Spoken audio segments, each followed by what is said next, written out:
So Abdullah bin Zubair, then it comes to Imam Hussein alayhi salam. All these companions coming. Don't leave. Don't leave. We will support you. Stay. This is a place of peace. Because they also cannot understand why he's leaving. And he tells them, look, I have to go. I have to go, and I will fulfill the promise that I have made my grandfather. And he tells Abdullah ibn Zubair specifically, because he also knew. He says that my grandfather told me that the Kaaba will be desecrated because of a lamb.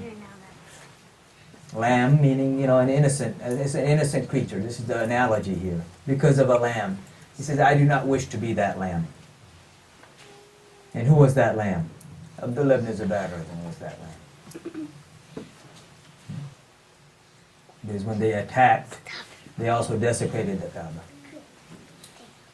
The walls fell and the roof was burned, and the horns that Ibrahim al-Islam, of the ram that Ibrahim al-Islam, which were kept in the Kaaba, they all are also burned.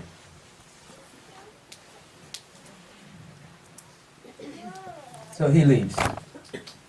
Imam Hussein al-Islam leaves, and I'm not going to go over the story because of time.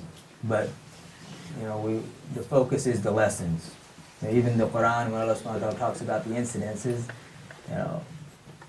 if you read the Quran, you understand he doesn't, with the exception of Surah Yusuf, you don't get a lot of details or minute details. You get enough to understand, to learn the lesson. Because it's not stories. It's what you do with it. And that's our problem. We don't do anything. We read it and we don't do anything. We never ponder over anything. Rasulullah sallallahu alaihi wasallam, when the companions would come and they would ask him some things, a lot of times he'd tell them, go and ponder over the Quran. He didn't tell them, go read it. And then after they had pondered over it, then they would come back to him, so that he could confirm or deny what they pondered over.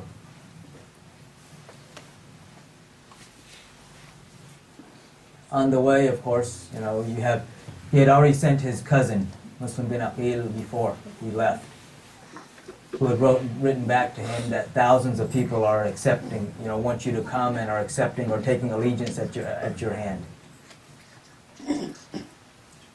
On the way, he meets Farazdaq, the poet. And Farazdaq, he knows Imam Hussein al-Islam. He says, why are you going? Because all of the people were telling him, why do you go to Kufa? You know what they did with your father, and you know what they did with your brother. So why do you leave? Why are you going there of all places? So Farazdaq started talking to him. He says, where are you going? He says, Kufa. He said, I'm coming from Kufa. He says, what condition did you leave Kufa in? Or the Kufi, the people of Kufa? He says, their hearts are with you, but their swords are with Banu Umayyah. Which means in reality their hearts were also with Banu Umayyah. Because when something is truly in the heart, just like when blood, what does the heart do? It pumps the blood. It pumps the blood to the rest of the body. So then the rest of the body functions. Gets the nourishment from the blood and functions. The brain gets the blood and functions, the hands, So that's the function of the heart. So when something's in the heart, then it is transmitted throughout the rest of the body. If the rest of the body is doing something else, but I say, oh, I love you, but my actions are the opposite, the words mean nothing.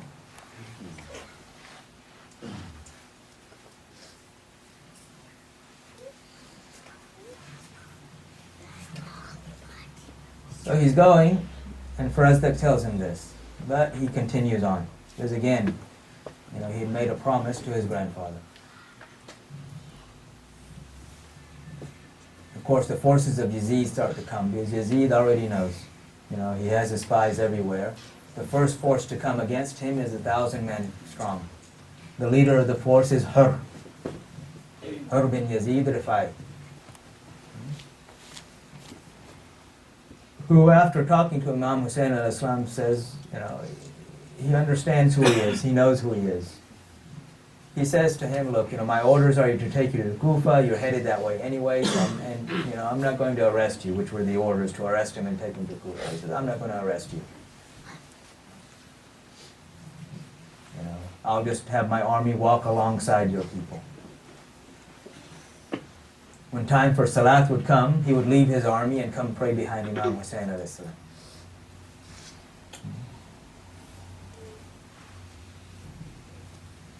They continue on.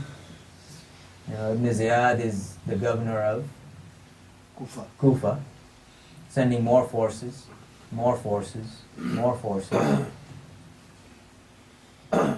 until on the 2nd of Muharram.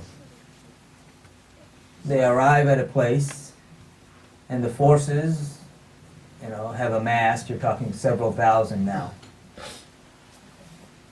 And Imam Hussein al-Islam, he asked someone passing by, he says, what is this field called, or this plain called, or what is this place?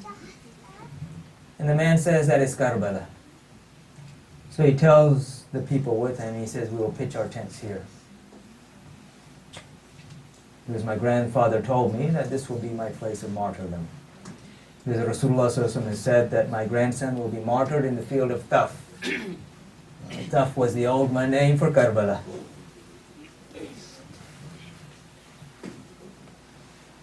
It's interesting, if you want to try to draw analogies here. Imam Hussein al-Islam knows his fate. His grandfather has already told him. And he accepts his fate. No resignation, no complaints, nothing. If you look at Christian belief, according to them, Isa al-Islam, which of course we know is not true, but according to them, they say that Isa al-Islam was sent to be crucified on the cross.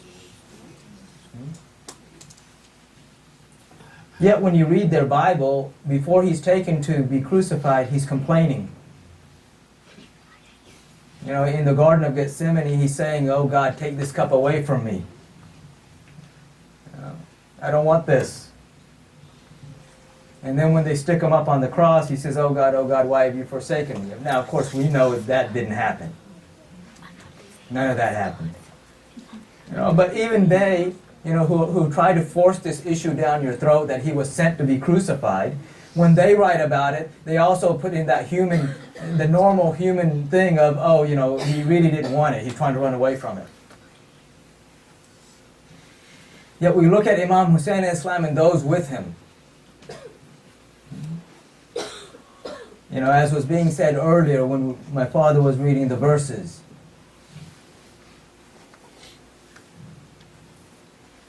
no hesitation at all in accepting the will of Allah subhanahu wa ta'ala. No complaints with everything that happened. Because on the 2nd they are surrounded, they can't go any further, they pitch their tents right there.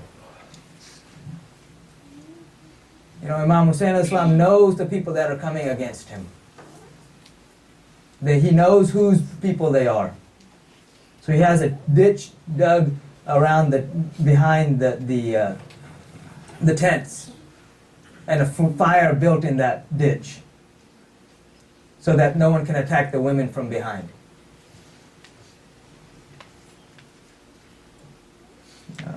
Because to keep the chair, people will do anything. To hold on to the throne. Nothing is sacred anymore.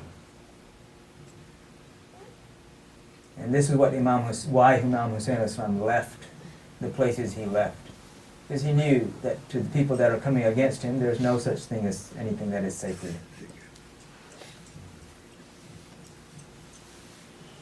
Of course, the forces are coming. And included in these forces are people like Amr ibn Sa'd. Amr ibn Sa'd is the son of Sa'd bin Abi Waqqas. Sa'd bin Abi Waqqas radiallahu anhu is actually, he is a maternal uncle to the Prophet. Not a direct uncle, but he's like a cousin uncle. He's still technically an uncle on the side of his mother. Amr ibn Sa'd, or Sa'd bin Abi Waqqas, is also Ashir Mubashara. He's one of the 10 whom the Prophet ﷺ gave the glad tidings to in this world. Very high level of companionship. He is the first to shoot an arrow in the cause of Allah subhanahu wa ta'ala. His son Amr comes on the side of Yazid. Why? Because he's promised the governorship of Tehran. And if he goes and fights against Imam Hussein Islam, then he'll be given the governorship of Tehran. Right, at that time. For the governorship of this world, he's willing to sell his soul. Amr ibn Sa'd is not a companion of the Prophet. We need to be clear. If you look at the forces of Yazid, there were no companions of the Prophet in those forces. Absolutely none. And even though Amr ibn Sa'd is the son of Sa'd bin Abi Waqqas, but his father had already disowned him. When he started associating himself with Yazid, he came to visit his father one day, and his father, when he got off the horse, he came up to his father, and his father hit him on the chest and knocked him down. And he says, "I seek refuge from the evil that is in you." He said, "Leave."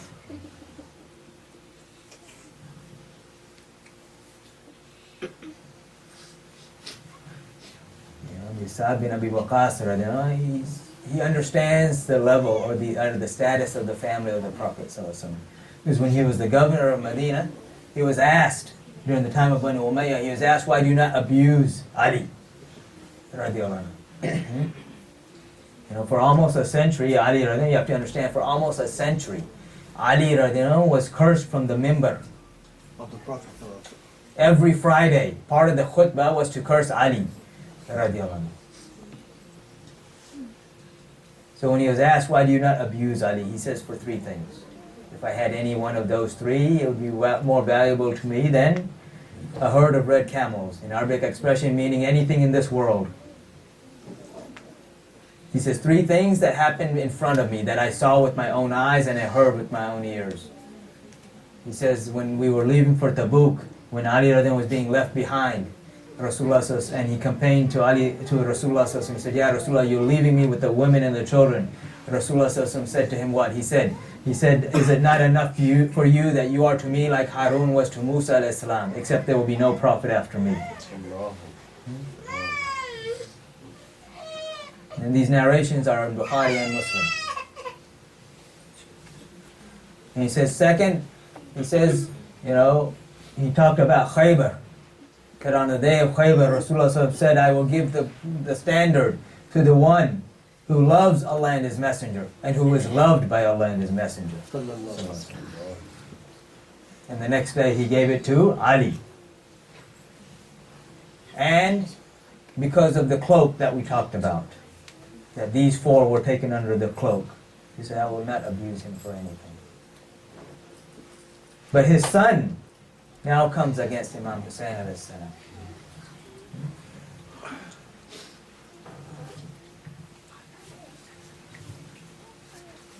Imam Hussein alayhi salam goes and he talks to Amr. At that point now he's appointed in charge of the whole army. And of course forces keep coming. It's not like, it's kind of interesting. You have 72 people, which includes women and children.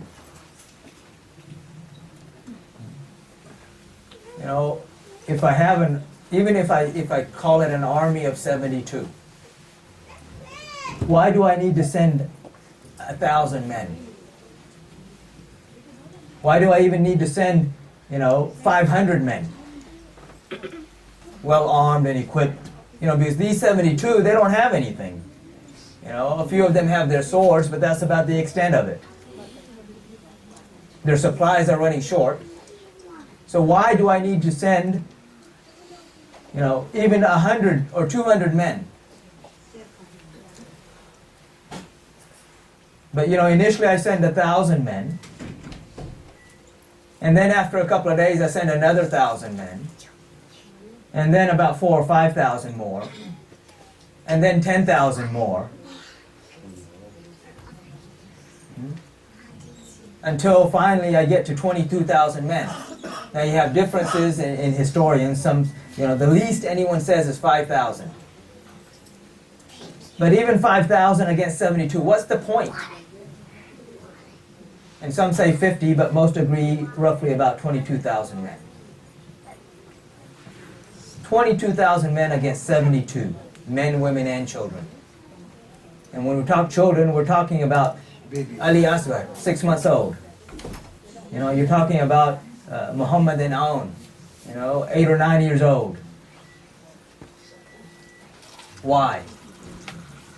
You know, because even Yazid and the forces of Yazid understood the strength of truth when it comes against falsehood. They understood this point, which we don't understand.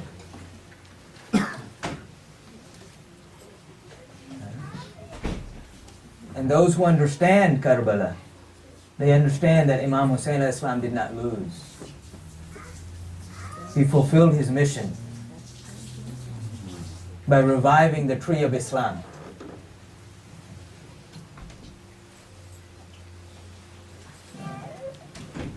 So he goes to Amr, and he says to him, he says, look, you know, I'll give you 3 options. He says, I know you're here to kill me. Your forces are here to kill me. But you know who I am. I am the grandson of your prophet. I'm the one in every salat whom you send salam on. You read durood on. You know, your salat cannot be finished until you mention the family of the prophet. He tells him, he says, you know who I am. And Amr bin Sa'd, he knew very well who he was. So when Imam Hussein al-Islam, he gives him 3 options. He says, look, either allow me to go back, or exile me to some non-Muslim country, you know, where I will end my days in spreading Islam, or take me to Yazid and I will deal with him personally.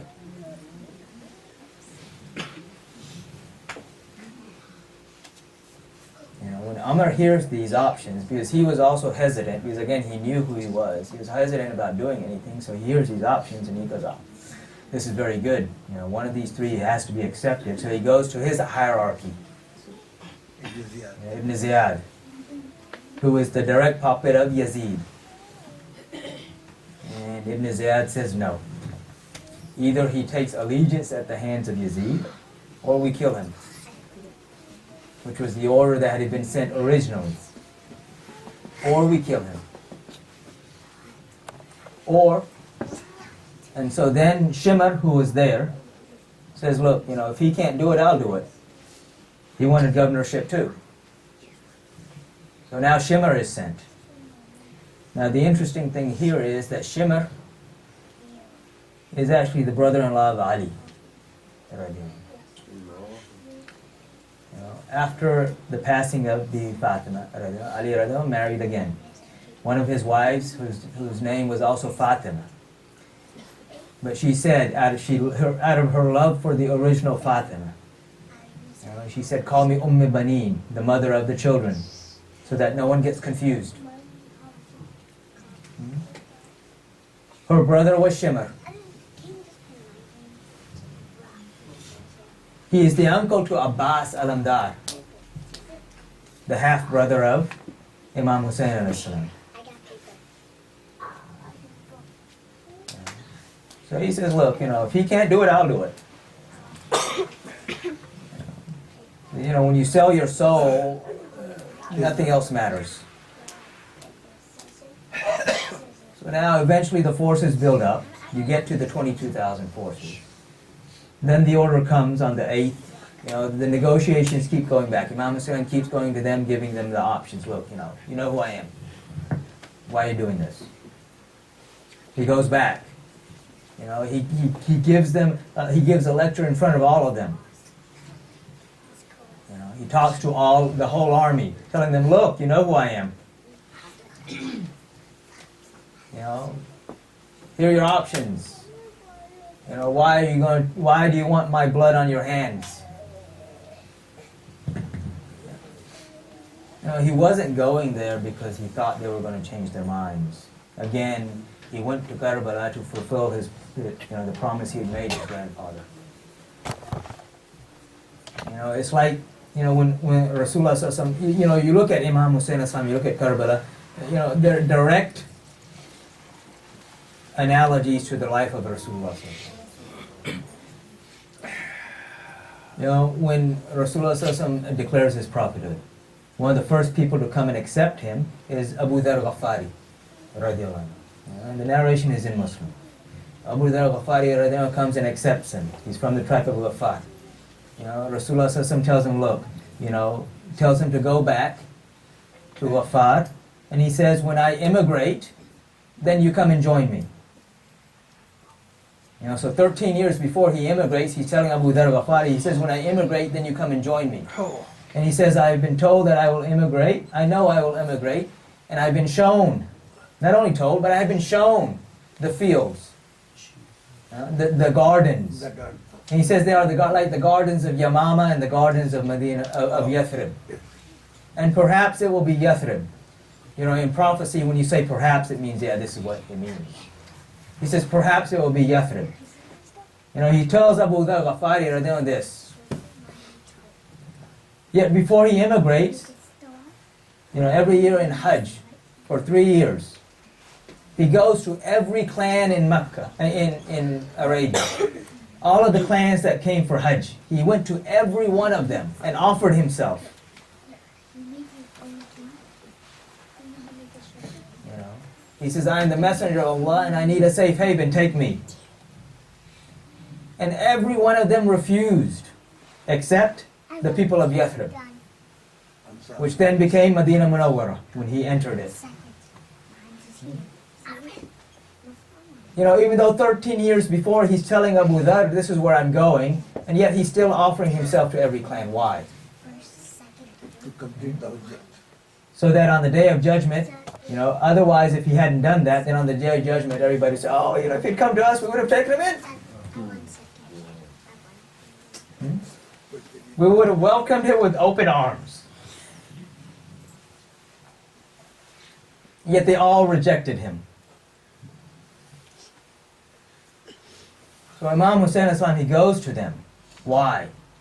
You know, so then on the Day of Judgment they can't say, well, you know, if he had just come to us, if he just told us who he was, we wouldn't have done this.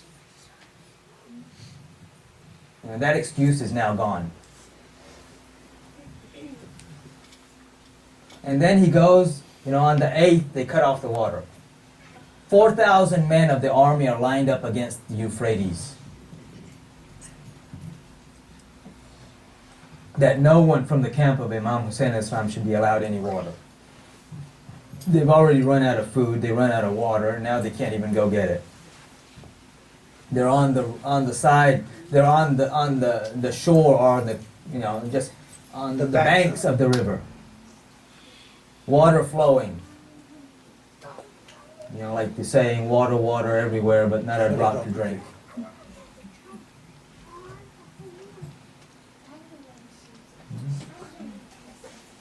And so now he goes to them, asking for the water. Again, why? He knows they're not going to give it to him. So on the Day of Judgment, no one can say, if he just asked, you know, we would have given it to him. To the extent, you know, 6-month-old baby nursing. Of course, if the mother's not getting any nutrition, there's nothing for the baby to nurse on.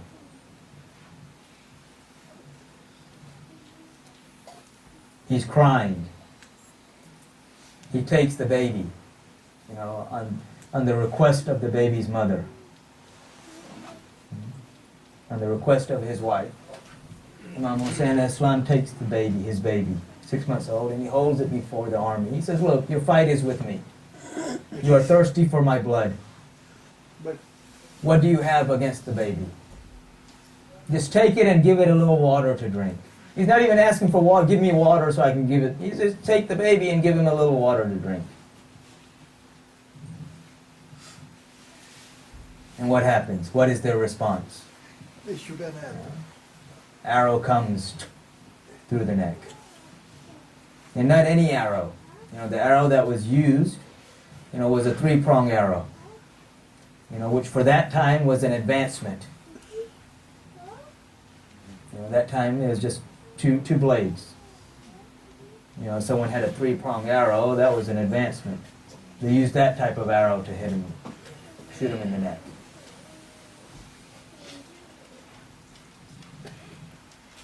It brings him back. Says he will not be thirsty anymore.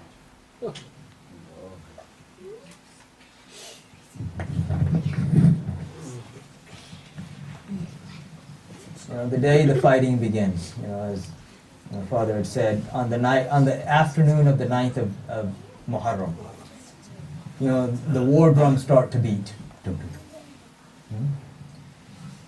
So Imam Hussein al-Islam, he sends Abbas al-Amdar to Amr bin Saad.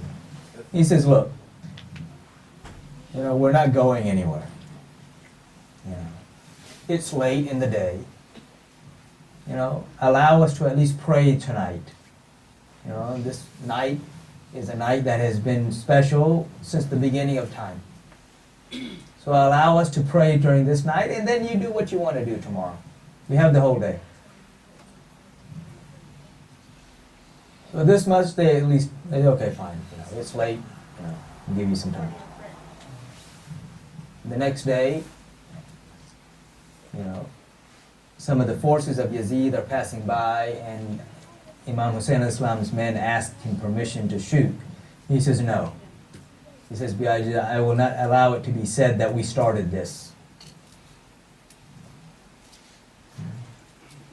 Sa'ad bin Amr shoots an arrow into the tent of Imam Hussein al-Islam, and then boastfully declares that let it be said that I am the first to shoot an arrow into the enemy's tent. Which is interesting because his father was the first to shoot an arrow for the cause of Islam. Sometimes the apple falls and it rolls far from the tree.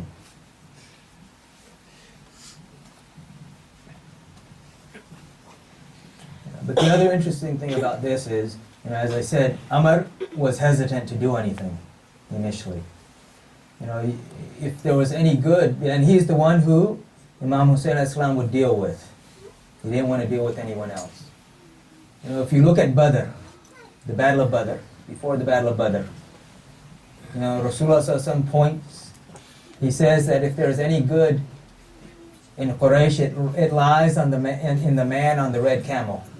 And if Quraysh were to listen to him, they would all be saved from this. Who was that man? Utbah bin Rabi, who did not want to fight and actually tried to find a way out. Yet when Abu Jahl came and instigated him, then he became the first to come out against the Muslims in Badr. So the same thing happens with Amr.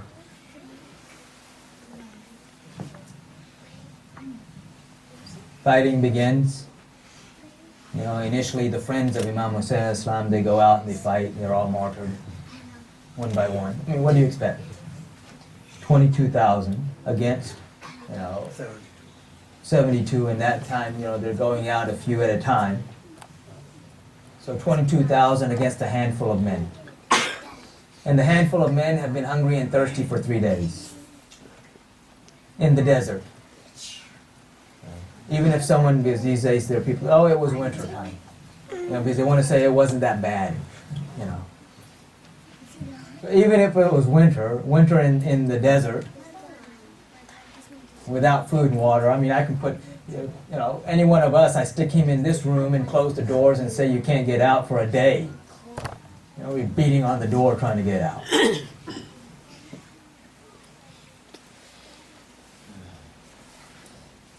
So they're martyred.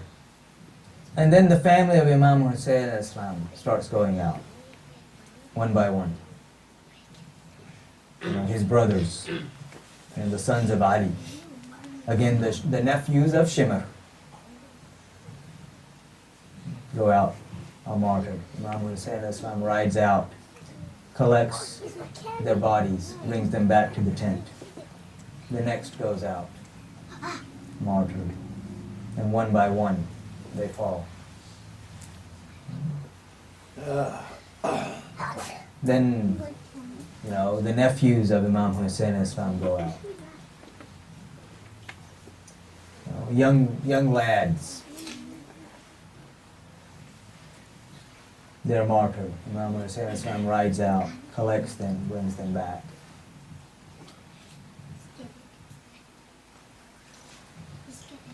Now his sons, Ali Akbar, rides out. He's martyred. Again, Imam Hussein Islam goes out. I'm not going into the details of the battles, because they also exist. But he rides out, he gets him, brings him back.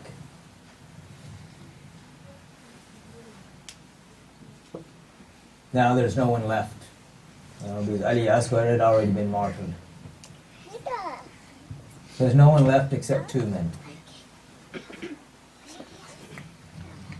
Imam Zain al-Abidin and Imam Hussein al-Salam. Imam Zain al-Abidin at this time, he actually was in his mid-teens, so he was a man. Even though he looked like he was 8 or 9, so he looked very young. But he also had a fever. He was sick to the extent that he couldn't even stand. He wants to go, but his father tells him no. He says, "You cannot go." He says, "Why?" He says, "All my brothers have passed on. They have all attained what they wanted. Why cannot I have what I want, what I desire?" He says, "Because my grandfather, because Rasulullah SAW said that your progeny will last until the end of time." See, when anyone tired? You're tired? Lay down. Lay down.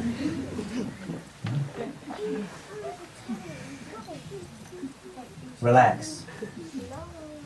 Okay? There are certain verses in the Quran that were revealed twice.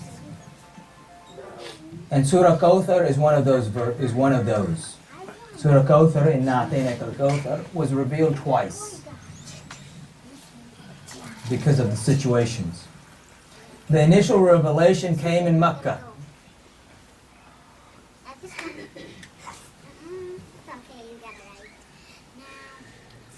The initial revelation came in Makkah when the son of Rasulullah SAW, Tahir, passed away.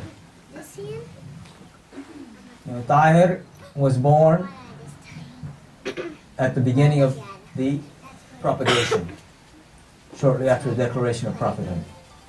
He's born, when he's 3 or 4, he passes. The Quraysh, they start saying that, because lineage was considered through the father. So the Quraysh start saying that he has no more lineage. So after him, there will be no more, what he has brought will end. So Allah subhanahu wa ta'ala says what? Inna a'tainaka al-kawthar. So, oh my beloved, I have given you abundance. Abundance of what? To understand the abundance of what, you have to understand the last verse. He says, Inna shani'aka huwal abtar. Abundance means abundance of everything. But here it's specific for a certain purpose. Kawthar here refers to, again, abundance. Kawthar not only hold the Kawthar of the hereafter, but everything good in abundance. But Kawthar also refers to Bibi Fatima, radiallahu anha. That your progeny there will be no end to it. Because Allah says, Inna shani'aka huwal abtar. Those who say that your progeny has been cut, that it has been ended, theirs is the one who is cut. They will have no more progeny. But your progeny will be till the end of time. So he says to his son, he says, my progeny will last till the end of time and you will be its carrier. So you cannot go. And this is when Imam Hussein al-Islam goes.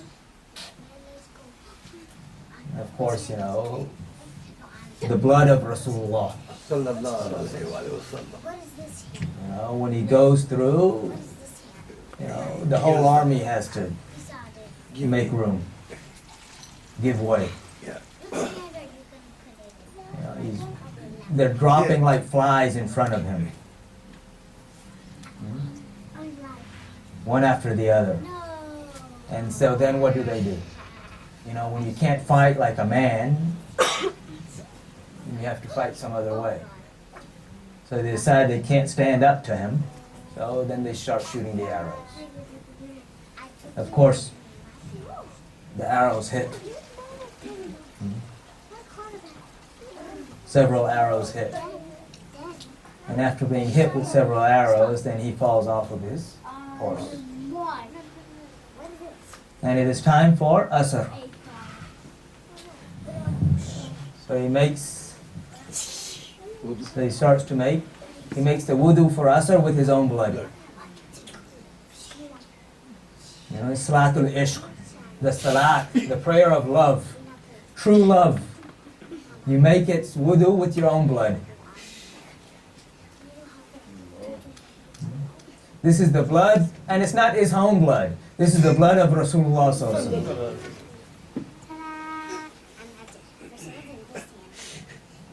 And he starts to make his salat, and that's when shimmer comes. And while he is in the condition of prostration, because you know he's been hit, he can't really stand. He's making his salat, and when he goes in prostration, shimmer chops off his head. One point here. You know, Hanafi madhab is the madhab of Sayyidina Ali radiallahu anhu.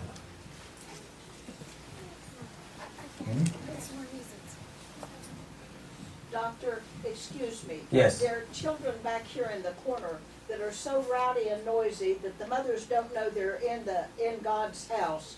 And I wish you would quieten them down so Okay. that I can listen. Come on, since hey. the mother can't. Kids, come on. Come up here. Thank you. Come on. Yeah, you. Come on.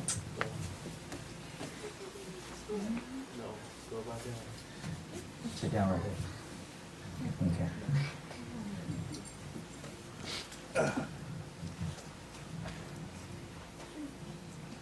So Shimmer, you know, he beheads him.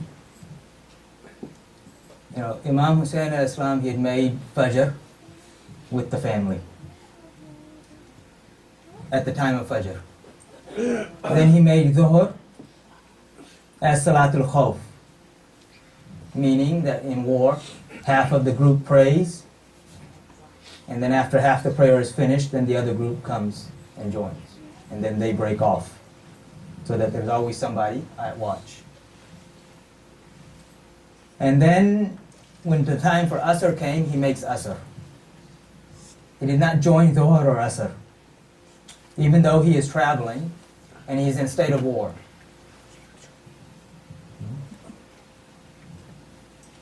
Time for Asr, he is martyred. And they're not satisfied with this. Again, truth knows the value of, falsehood knows the value of truth. So what do? They take his head and put it on a spear to parade with. They run over his body with the horses. They trample him under the horses.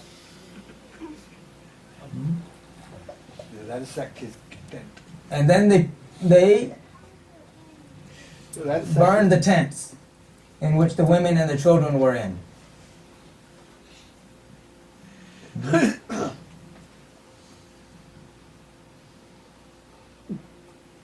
You know, all of this, you know, I was listening to one so-called scholar who was saying that, you know, if this was truly the battle between truth and falsehood, then why didn't all the companions go? You know, if this was truly a battle between truthhood and falsehood, then why didn't all the companions join? Again, you look at the analogy of Rasulullah sallallahu alaihi wasallam. The Battle of Badr. How many fighting men do you have in Medina Munawwara? 1,500. How many men fighting in Badr? 313. Why? Why did the companions not join him? Why? Because when Rasulullah sallallahu alaihi wasallam left, they did not know there was going to be a battle. They say that. The companions said that we weren't with him in Badr because we didn't know there would be a fight. If we knew there was going to be a fight, then we would have gone with him. When he left for Badr, they didn't think he was going to go fight. They thought he was going to go and capture the caravan.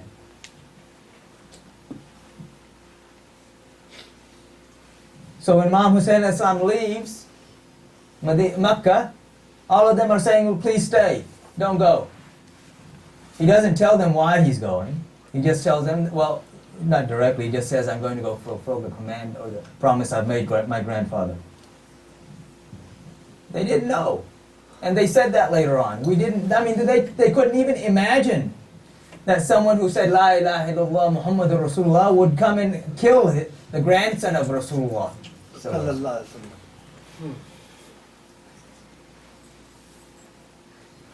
wasallam. But by sacrificing everything for the honor of Allah, for the honor of his grandfather, Sallallahu Alaihi Wasallam, Imam Hussein Islam rekindles the fire of Islam.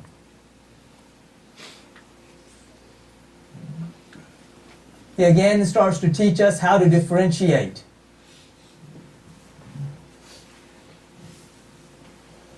between those who come and pose to you as Muslim and those who truly are.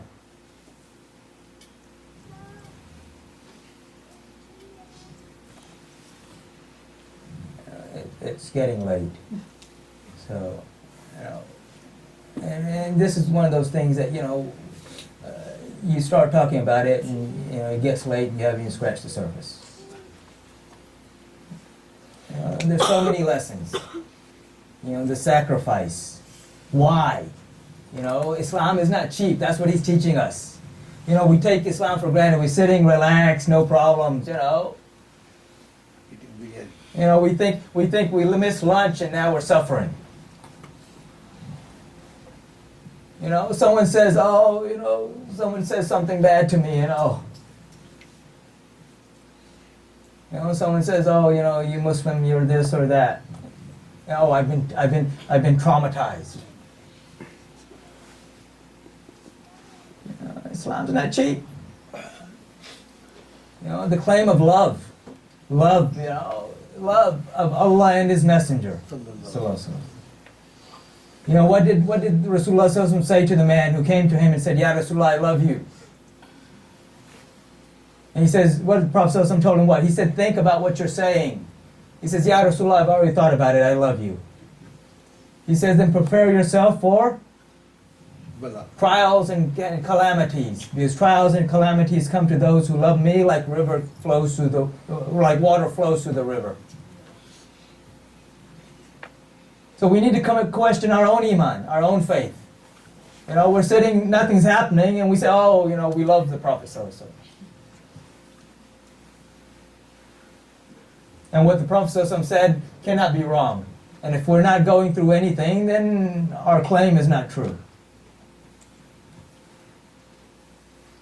It's just lip service. And that's all we know how to do. And that's all we're good for anymore. We talk about Imam Hussein Islam, we cry, and tears come to our eyes and everything. And then we go out and it's the same old stuff.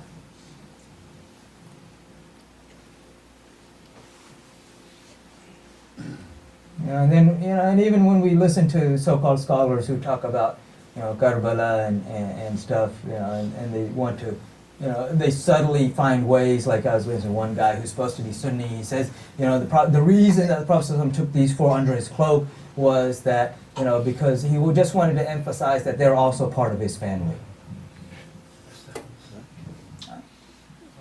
And not really significant. He just wanted to emphasize because they lived separately. He just wanted to emphasize they're part of his family. If that was the case, then why didn't he call the daughters of his other daughter Zainab Put them under the cloak, and the sons of Jafar who weren't living with him as well. Just stupid stuff. They want to belittle his family in such a subtle way that a common person doesn't even realize what's happened.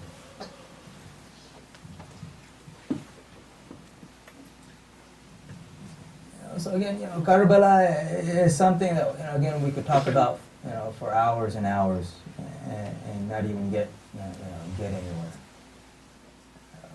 Because again, like I said, if you look at it, if you truly look at Karbala, and how do we know what happened in Karbala?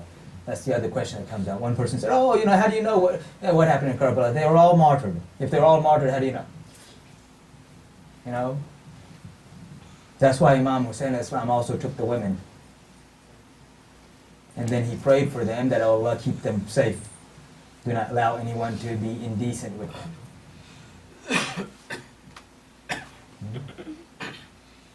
And also why Imam Zain al-Abidin survived. But then the other end of that also comes into what we call and I'll end with this, what you call exculpatory evidence. In legal terms, it's called exculpatory evidence. There's a case. Someone brings a case against me. He brings his witnesses, I bring my witnesses. Of course, my witnesses are going to say support me, and his witnesses are going to support him. But if one of his witnesses says something that supports my claim, that's actually stronger evidence than if one of my witnesses says something for me. That's common sense right there. That's easy to understand. So you also have what we call, it's sort of like exculpatory evidence, like, this here, as-salatu was-salamu alayka ya Rasulullah, alayka ya Sayyidi ya Rasulullah. There are people who say, saying ya Rasulullah is haram, it's bid'ah, it's shirk. Yeah. So now, even if you don't accept that, let's look at it from your scholar's point of view. What does Ibn Kathir write in Al-Badaya wa Nihaya? Again, Ibn Kathir, the student of Ibn Taymiyyah, and his son-in-law. And Ibn Taymiyyah is actually the first one to make this an issue, that saying Ya Rasulullah is not right. His own son-in-law, his own student, in Al-Badaya wa Nihaya writes what? That Abu Bakr, in the Battle of Yamama, gave the order that the code word for this battle will be Ya Muhammadah. That if someone comes in front of you and you don't know if he's friend or foe, you say Ya Muhammadah. And if he reciprocates, then you know that he's one of your men. If he hesitates, then you know he's the enemy and take him out. 13,000 companions acted upon this. So this is from your scholar, not my scholar. So exculpatory evidence. So you also have the statements of those who came against Imam Hussein alayhi salam.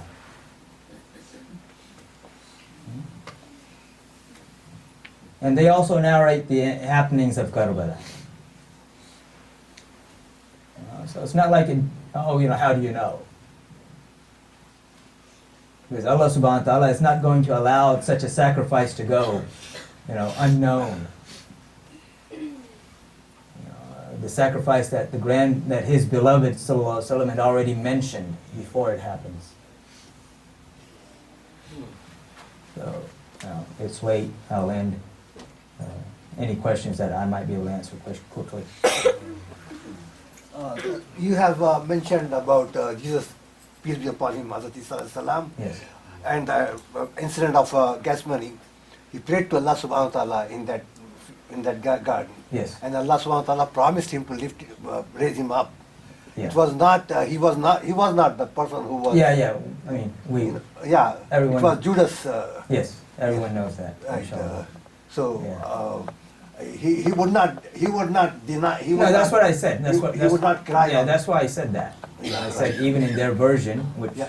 Right. Okay. That's what. So may Allah subhanahu wa ta'ala fill our hearts with His love, the love of His beloved Prophet Muhammad, his family, his companions, and all of those whom they love, inshallah.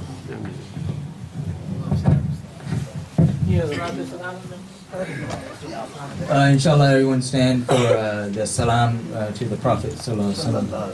Mustafa जाने अहमद पे लाखों सलाम शम्अ buzz में ہدایت پہ لاکھوں سلام جی سبحانی گھڑی چمکا طیبہ کا چاند جی سبحانی گھڑی چمکا طیبہ کا چاند جی سبحانی گھڑی چمکا طیبہ کا چاند اس دل افروز ساعت پہ لاکھوں سلام مصطفیٰ جانے رحمت پہ لاکھوں سلام شمع بز میں ہدایت پہ لاکھوں سلام جن کے قدموں پہ سجدہ کریں جانور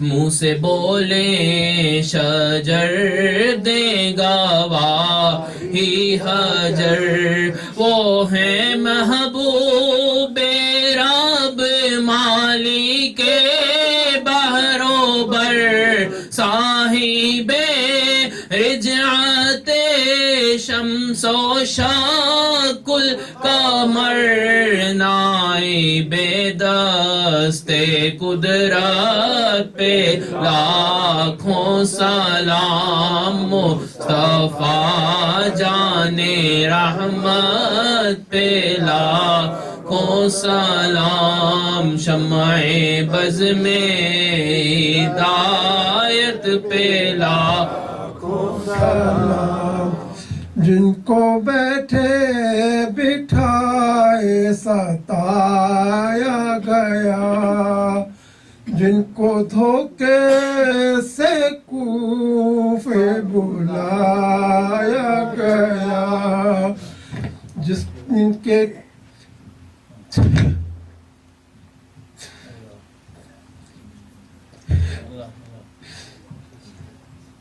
جس نے نانا کا حق ادا کر دیا اس حسین ابن حیدر پہ لاکھوں سلام مصطفیٰ جانے رحمت پہ لاکھوں سلام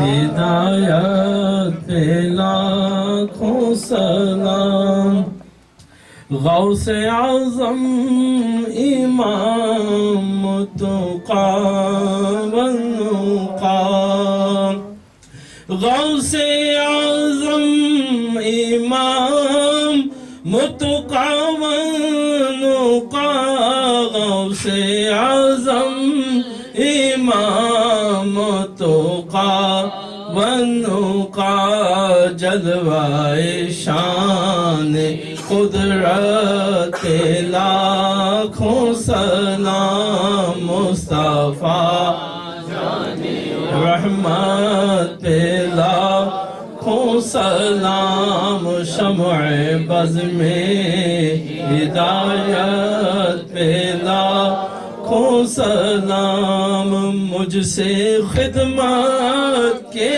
خود سی کہیں ہاں رضا مجھ سے خدمت کے قدسی کہیں ہاں رضا مجھ سے خدمت کے قدسی کہیں ہاں رضا مصطفیٰ جانے رحمت پہ لاکھوں سلام شمع بز میں ہدایت پہ لاکھوں سلام الصلاة والسلام عليك يا رسول الله الصلاة والسلام عليك يا حبيب الله الصلاة والسلام عليك يا خير خلق الله الصلاة والسلام عليك يا إمام الأنبياء والمرسلين. الصلاة والسلام عليك يا إمام المبالغين.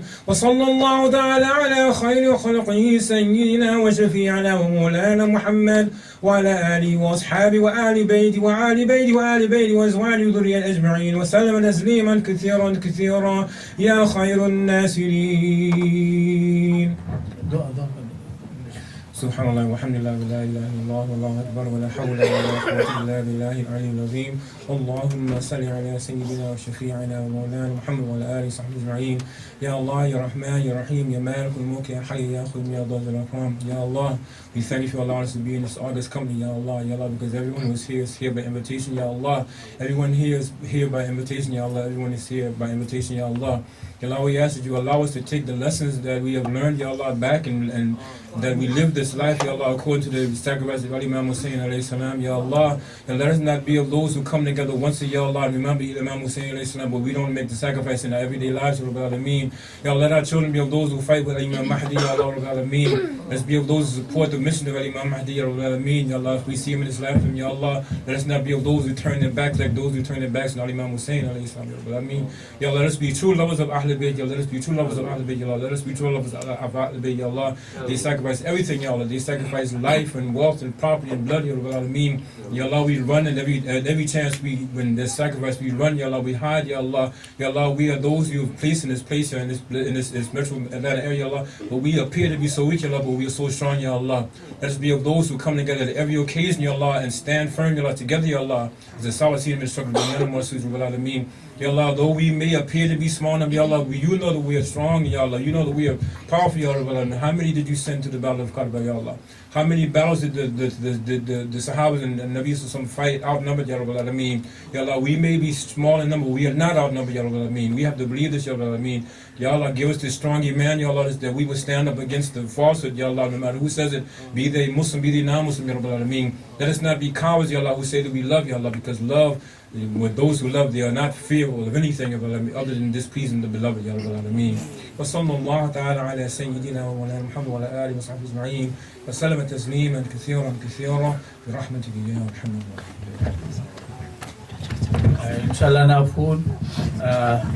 The meat which is used is from the Qurbani of Hazrat Ismail alayhi salam, and is being used for the Qurbani of Hazrat Imam Hussein alayhi salatu salam.